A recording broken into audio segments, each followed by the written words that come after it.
설 명절 잘 지내셨습니까? 아멘. 얼마 전에 2주 전인가요? 그 억울한 재판이라는 보도가 있었습니다. 그 보도의 내용은 이렇습니다. 1999년 2월에 전라북도 완주군 삼례읍이라는 곳에 한 수포가 있는데 그곳에 강도가 들었어요. 그래서 온 마을이 발칵 뒤집어졌습니다. 침입한 그 슈퍼마켓에 침입한 강도는 잠자고 있던 그 주인 최 씨 부부를 협박해서 현금과 폐물을 훔쳐 달아났습니다. 그런데 그 주인뿐만이 아니라 노모가 있었어요. 그래서 이 할머니를 손을 묶고 입과 코를 묶었다고 합니다. 이 노인이 질식사로 숨을 거뒀습니다. 사건이 발생한 후 9일 만에 범인들이 잡혔는데 알고 보니까 동네 청소년들이었던 거예요. 그래서 그들이 우리가 이러한 범행을 저질렀다. 그 자백을 해서 그들이 감옥에 가서 16년 동안 감옥 생활을 하게 된 사건입니다. 그런데 이상한 일이 일어난 거예요. 부산에서 어떠한 사람들이 죄를 져서 잡혔는데 그 전라북도에서 한 사건들을 자신들이 했다는 거예요. 그리고 상세하게 그 일들을 다 이야기를 했습니다. 알고 보니까 이 동네 청소년들은 이 범인들이 아니었던 거예요. 그래서 이 대법원에서는 이 사건을 억울하게 16년 동안 옥살이를 한 사건에 대해서 나중에 무혐의 판결을 내렸습니다. 여러분 얼마나 억울할까요? 16년 동안 죄가 없는 사람들이 감옥에 살았습니다. 정말 억울하지 않겠습니까? 그런데 우리의 삶을 이렇게 돌아보면 정말 우리의 삶에 많은 억울한 일들을 우리가 당할 때가 있습니다. 억울한 일을 당할 때 참 분할 때가 있습니다. 여러분 억울한 일을 당할 때 어떻습니까? 정말 내 마음이 분노가 일어나고 내 마음이 막 불안해지는 거예요. 여러분 억울하다라는 것은 내 마음이 억눌리다 그리고 답답하다. 근데 이 억울한 일을 당하면 어떠한 몸의 이상작용이 오냐면 첫째는 분노가 일어나고 왜 억울하니까 그 다음에 내가 막 불안해지는 거예요. 초조해지는 거예요. 그리고 점점 우울해지면서 내 몸속에는 이러한 일들이 지속되면서 자율신경계와 심혈관계의 만성적 활성화로 인하여서 증상이 생기는데 주로 어떠한 증상들이 몸에 생기냐면 몸에 열기가 많아져요. 몸에 열기가 많아지고 또한 답답함, 그 다음에 치밀어움, 그러니까 욱하는 것들이 계속 많이 일어나요. 사람들이 그냥 막 초조해서 참지 못하고 막 이러는 게 사실은 억울해서 그러는 거예요. 욱하는 것들이 막 일어나고 또 몸에 뭉침 현상, 어깨가 뭉치거나 내 다리가 갑자기 막 저려오거나 그것이 내가 답답한 일을 당하면 억울한 일을 당하면 내 신경계 작용을 통해서 내 몸에 그런 증상이 나타나기 시작한다는 거예요. 그런데 중요한 것은 이 억울한 일을 당해서 내가 그러한 몸의 증상들이 점점 확대될 뿐만이 아니라 그 불안감은 다른 사람들에게도 그대로 영향을 미친다고 합니다. 그리고 이것이 점점 지속될 때에는 내가 우울증을 앓게 되고 그 다음에 내가 죽고 싶다라는 생각을 참 많이 한다는 거예요. 그리고 실질적으로 자신의 생명을 끊기도 합니다. 여러분, 억울한 일을 이겨내기 위해서, 억울한 일을 당할 때 그것들을 올바로 해소하기 위해서는 행복 바이러스가 있어야만 됩니다. 억울한 일을 당할 때 내가 이 일들을 이겨내기 위해서 행복한 일들이 있어야 된다는 거예요. 그것을 통해서 이 억울한 일들을 이겨낼 수 있다라는 거예요. 그런데 이 행복을 막는 것이 있다. 이 행복, 우리의 삶에 행복 바이러스가 일어나지 못하도록 이 행복을 막는 것이 있다. 여러분, 그것이 무엇일까요? 바로 오늘 증거되어지는 본문이 그것을 이야기하고 있습니다. 우리 한번 다 같이 따라 하시겠습니다. 자신을 억울하게 만드는 사람들. 네, 자신을 억울하게 만드는 사람들이란 제목으로 함께 말씀을 나눌까 하는데, 자신을 억울하게 만드는 사람들에게 있어서 첫 번째 기억해야만 하는 것이 판단하지 말고 덮어 주어야 합니다. 우리 다시 한번 따라 하실까요? 판단하지 말고 덮어주자. 네, 우리 로마서 2장 1절을 다 같이 읽겠습니다. 시작. 그러므로 남을 판단하는 사람아, 누구를 막론하고 내가 핑계하지 못할 것은 남을 판단하는 것으로 내가 너를 정죄함이니 판단하는 내가 같은 일을 행함이니라. 여러분, 우리의 삶에 있어서 억울한 일들이 참 많이 생겨요. 그런데 이 억울한 일들이 많이 생기는데 그 억울한 일들이 뭐냐? 즉 판단하는 것이다. 여러분, 이 로마서 2장 1절의 말씀은 1장 26절과 32절까지의 내용에 대한 결론이에요. 그래서 그러므로라고 시작이 되는 거예요. 근데 그 1장 26절부터 32절까지의 내용이 뭐냐면, 남자가 남자를 사랑하고 여자가 여자를 사랑하고 그것은 분명히 잘못된 것이다, 그것은 옳지 않는 것이다 라는 것을 분명히 말씀을 드렸어요.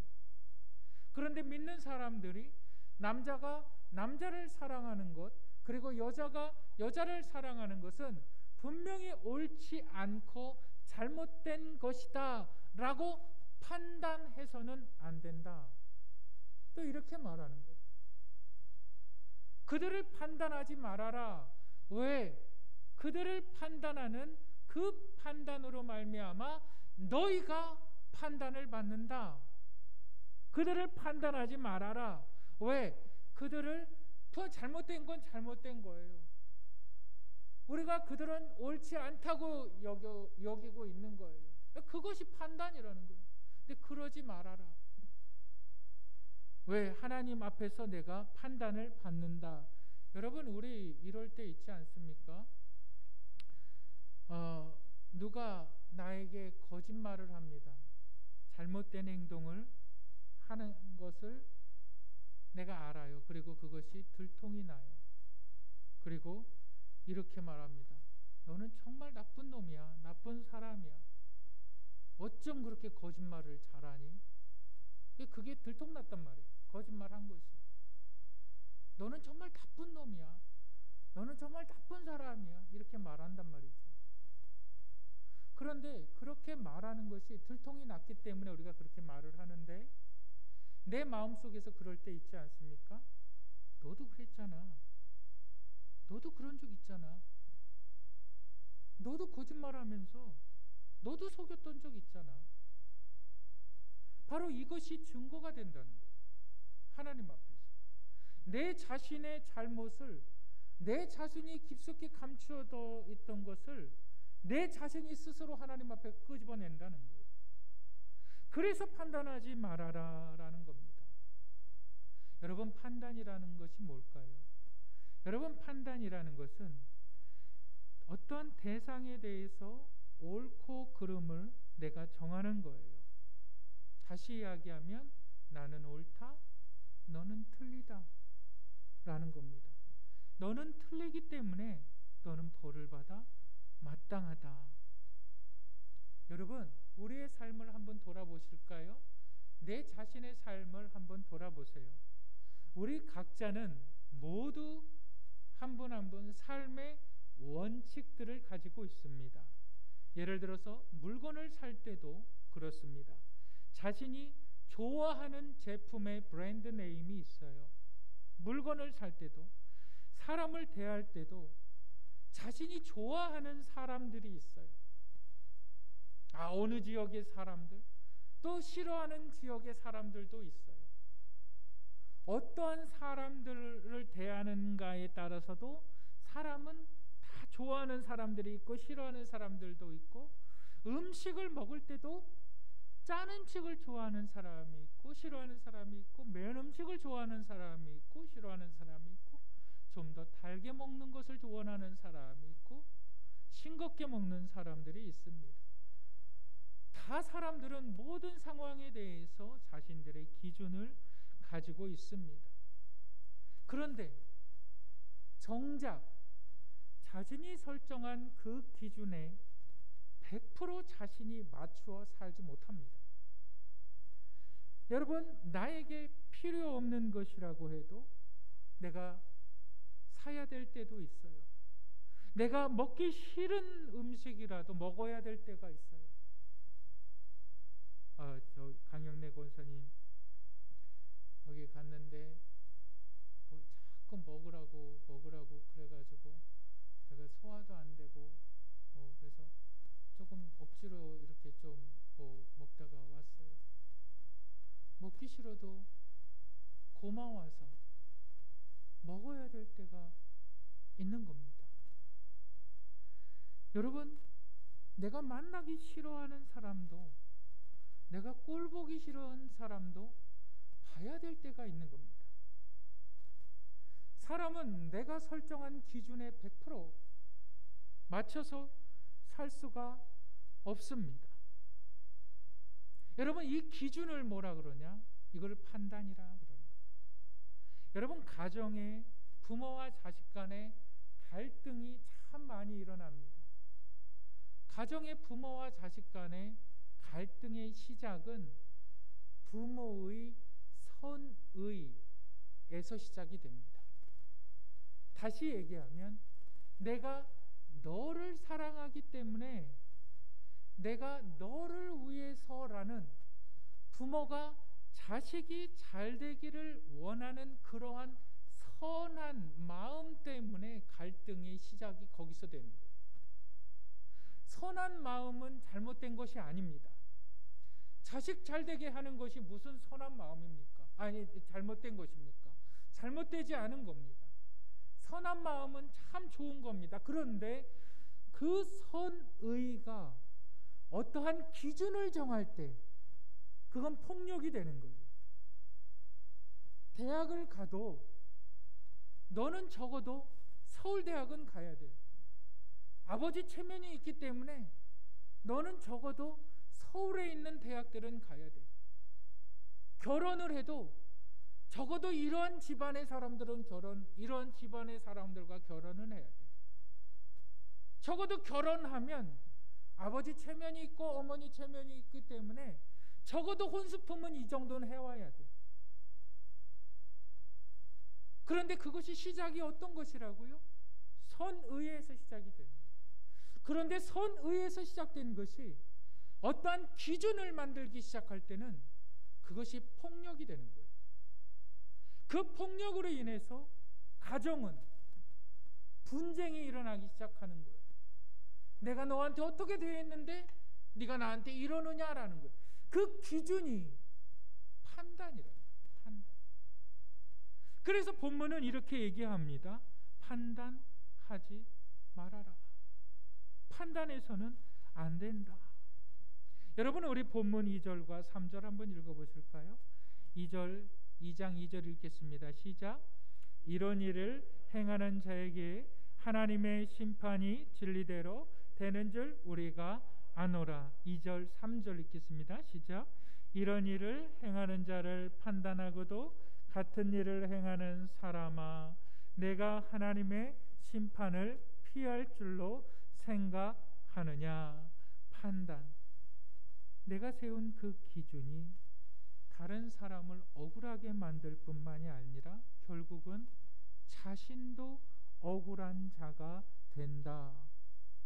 그러면 우리는 판단하지는 않는다 하더라도 옳지 않은 행동을 하는 사람에 대해서 어떻게 해야만 할까요? 우리 2장 4절을 읽겠습니다. 2장 4절을 읽겠습니다. 시작. 혹 내가 하나님의 인자하심이 너를 인도하여 회개하게 하심을 알지 못하여 그의 인자하심과 용납하심과 같이 참으심이 풍성함을 멸시하느냐. 다 함께 따라 하시겠습니다. 덮어주자. 더 크게 한번 따라 하실까요? 덮어주자. 네, 지난주에 제가 태초의 복음에 대해서 말씀을 드렸어요. 범죄한 아담과 하와가 하나님의 낯을 피해서 도망가 숨어버렸어요. 그리고 그들은 자신들이 벗은 몸이 부끄러워서 무화과 나뭇잎을 엮어서 그들의 옷을 만들어 입었던 사건을 우리가 기억을 합니다. 그때 하나님께서 아담에게 찾아오셔서 아담아, 내가 어디 있느냐? 그리고 짐승을 죽여서 그 가죽으로 옷을 만들어 아담의 수치심을 덮어 주셨습니다. 여러분, 십자가의 은혜는 우리의 죄악을 사하는 것이 아니라 덮는 것입니다. 어떻게 범죄한 것들이, 행해진 것들이 없는 것이 될 수가 있습니까? 그것은 범죄한 행위들은, 잘못된 행위들은 절대 없는 것이 될 수가 없습니다. 덮어지는 겁니다. 하나님께서 더 이상 죄를 묻지 않으시는 겁니다. 예수 그리스도의 십자가의 은혜는 덮는 것입니다. 덮여지는 것이라고 말씀을 드렸습니다.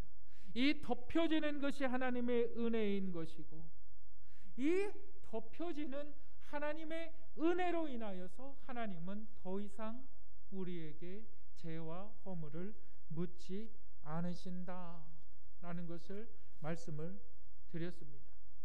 근데 우리에게 잘못하는 사람들을 판단하는 사람은 어떠한 사람들이냐? 덮는 사람이 아니라 자꾸 들춰내는 거예요. 너 10년 전에 어땠지?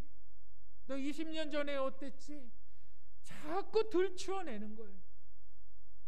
들추어내서 자꾸 까발리는 거예요. 그 사람도 억울하게 만들 뿐만이 아니라 내 자신의 삶이 억울해지는 거예요. 분해지는 거예요. 원망에 가득한 거예요. 자꾸 들춰내요. 자꾸 들춰내요. 너무 억울하니까. 너무 억울하니까. 여러분, 한 예로 들겠습니다. 남편이 아내 몰래 바람을 펴요. 그리고 나서 남편이 아내 몰래 바람을 피다가 들통이 나요. 다시는 안 그러겠다. 그러다가 또 남편이 바람을 핍니다. 내가 이 남자랑 살지 못하겠다고 이혼을 결심하지만 아이들도 생각나고 또 내가 막상 혼자 살아갈 생각을 하니까 무서운 거예요.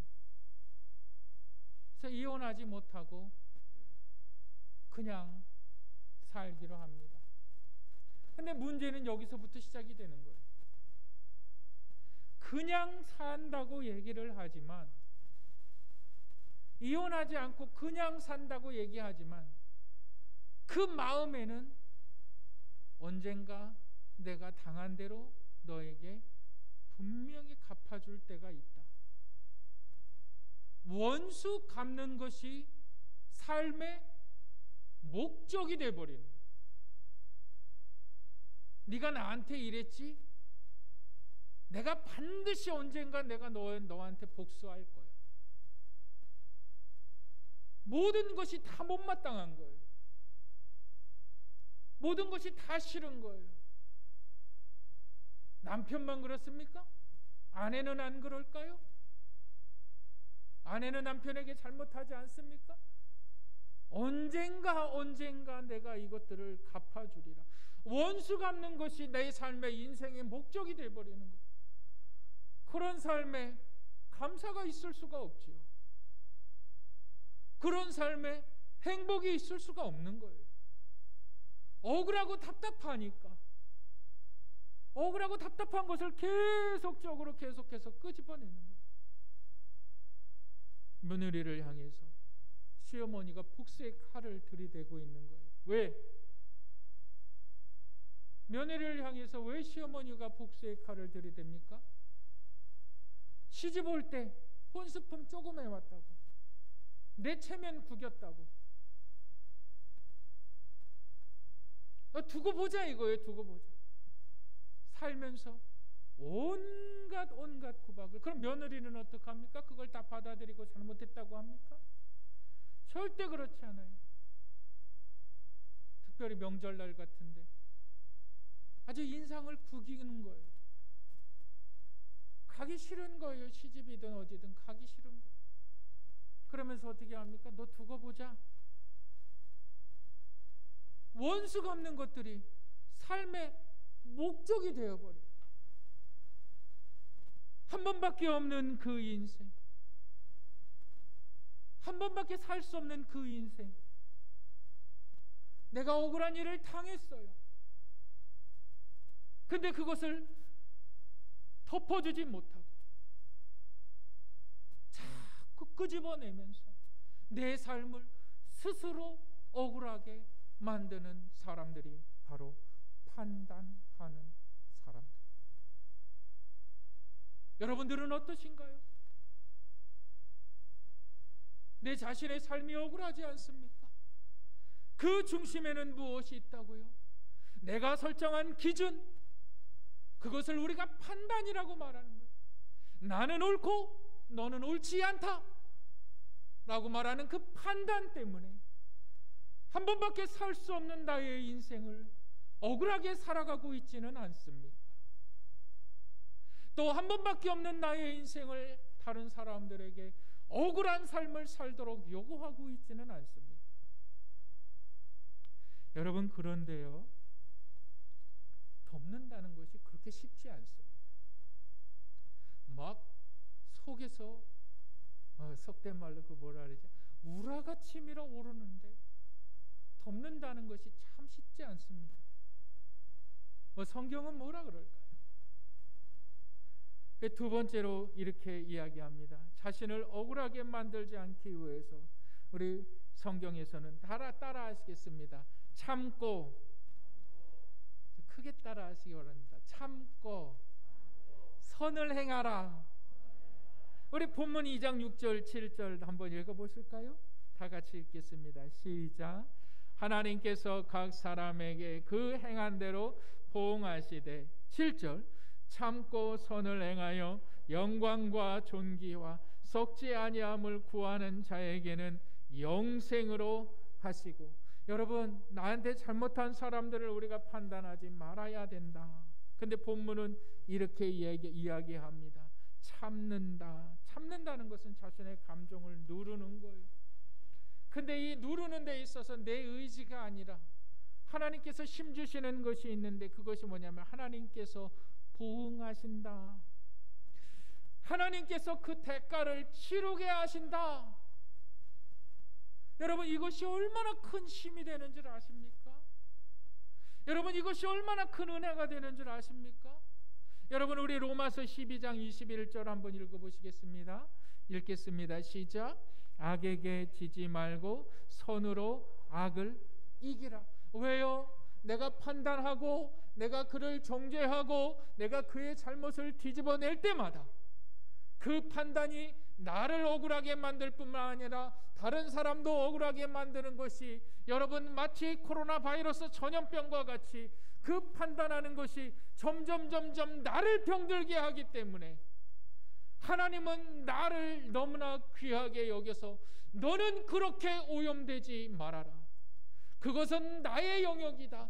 내가 판단해서 내가 그를 보응하도록 하겠다. 너는 참아라. 그런데 참는 것으로 끝나는 것이 아니라 여러분 뭐라 그럽니까?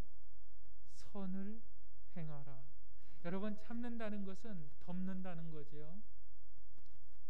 그리고 선을 행하라는 것은 더 잘해주라. 우리 한번 따라 하시겠습니다. 더 잘해주라. 여기에 복음의 능력이 나타나는 거예요. 여기에 복음의 능력이 나타나는 거예요.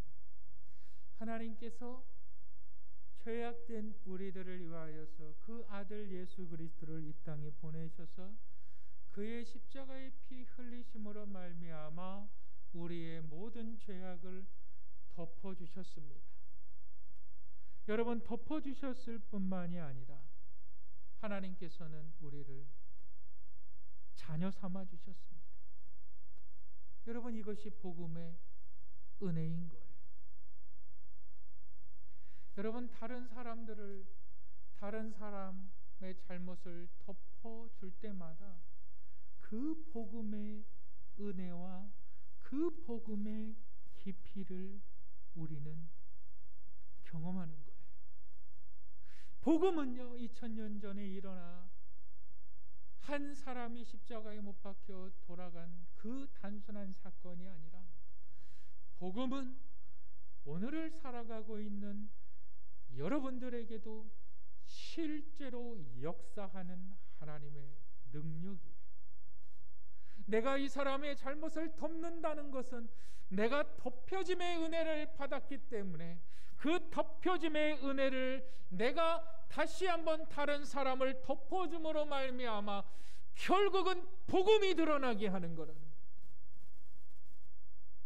결국은 무엇이요? 복음이요. 근데 판단을 하면 어떻게 합니까? 복음을 막는다는 거예요. 복음을. 하나님의 복음을 막는다는 거예요. 그렇기 때문에 하나님은 이렇게 말씀하시는 거예요. 하나님의 진노가 그들 위에 있을 것이다. 여러분, 우리 로마서 2장 8절을 한번 읽어보시겠습니다. 2장 8절 다 같이 읽겠습니다. 시작. 오직 당을 지어 진리를 따르지 아니하고 불의를 따르는 자에게는 진노와 분노로 하시니라. 남을 판단하는 너희들이 바로 하나님의 분노와 진노의 대상자들이다. 무엇이? 너희가 사람을 판단하기 때문에 자꾸 사람을 판단해서 자꾸 잘못된 것들을 들추어내기 때문에 너희는 하나님의 진노와 분노의 대상이 된다. 왜 그럴까요? 여러분들의 하나님의 진노에 대해서 생각을 해보셨습니까? 여러분, 하나님의 분노에 대해서 생각해 보셨습니까? 여러분, 우리가 무엇을 상상하든 하나님의 진노와 분노는 그 이상일 것입니다. 왜 하나님께서 그 판단하는 것에 있어서 왜 하나님께서 이렇게 분노하시고 왜 하나님께서 이렇게 진노하실까요?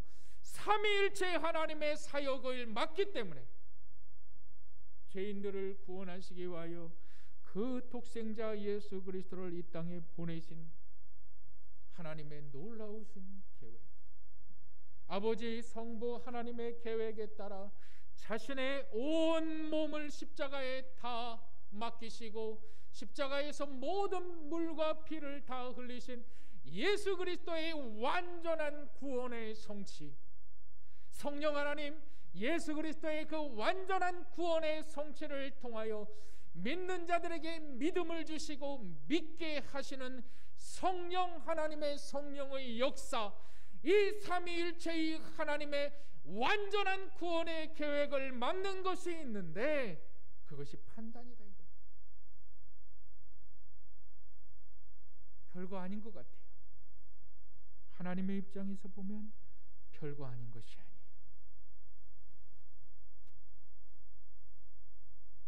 이미 진노가 임했느니라. 그 진노가 뭐예요? 이전에 말씀드렸던 것처럼 내 삶에 감사가 없는 거예요. 이미 진노를 받는 거예요.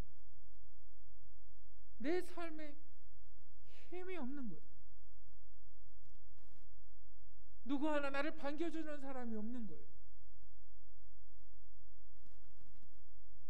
한 번밖에 없는 인생, 하나님께서 주신 고귀한 인생인데 판단합니다. 여러분, 우리 한번 따라 하시겠습니다. 덮고 더 잘해주자. 그것이 하나님의 은혜를, 복음의 능력을 내 삶에 경험하는 거예요. 덮어야 회복이 되는 거예요. 덮어야 회복이 되는 거예요. 이것이 복음이라고요. 복음은 덮는 것이라고요. 들추어내서, 그 더러운 것들을 들추어내서 끄집어내서 너를 죽여야 내가 살 수 있다라고 말해서는 안 된다는 거예요. 사단은, 억한 사단은 자꾸 들추어내는 거예요. 그런데 십자가의 복음은 계속 덮는 거예요. 여러분들의 삶을 억울하게 만들지 마시길 바랍니다. 덮는 은혜를 통해서 이 복음이 오늘도 나에게 필요한 복음이라는 것을 믿으시기를 주님의 이름으로 축복합니다. 자녀들을 향해서, 여러분 부모를 향하여서, 여러분 부부지간에, 여러분 친구와 여러분 친척들 지간에, 여러분 들추어내서, 여러분 판단해서 자신을 억울하게 만들고 다른 사람을 억울하게 만드는 것이 아니라 진정으로 복음의 능력 앞에 내가 덮여진 은혜를 경험하였으니 나도 덮는 은혜를 성취하며 나도 덮는 은혜를 이루어 나아가겠다라고 말하는 여러분들에게 복음은 여전히 복음이 되어지며, 여러분 그 복음은 하나님의 은혜의 통로가 된다는 사실을 믿으시기를 주님의 이름으로 축복합니다.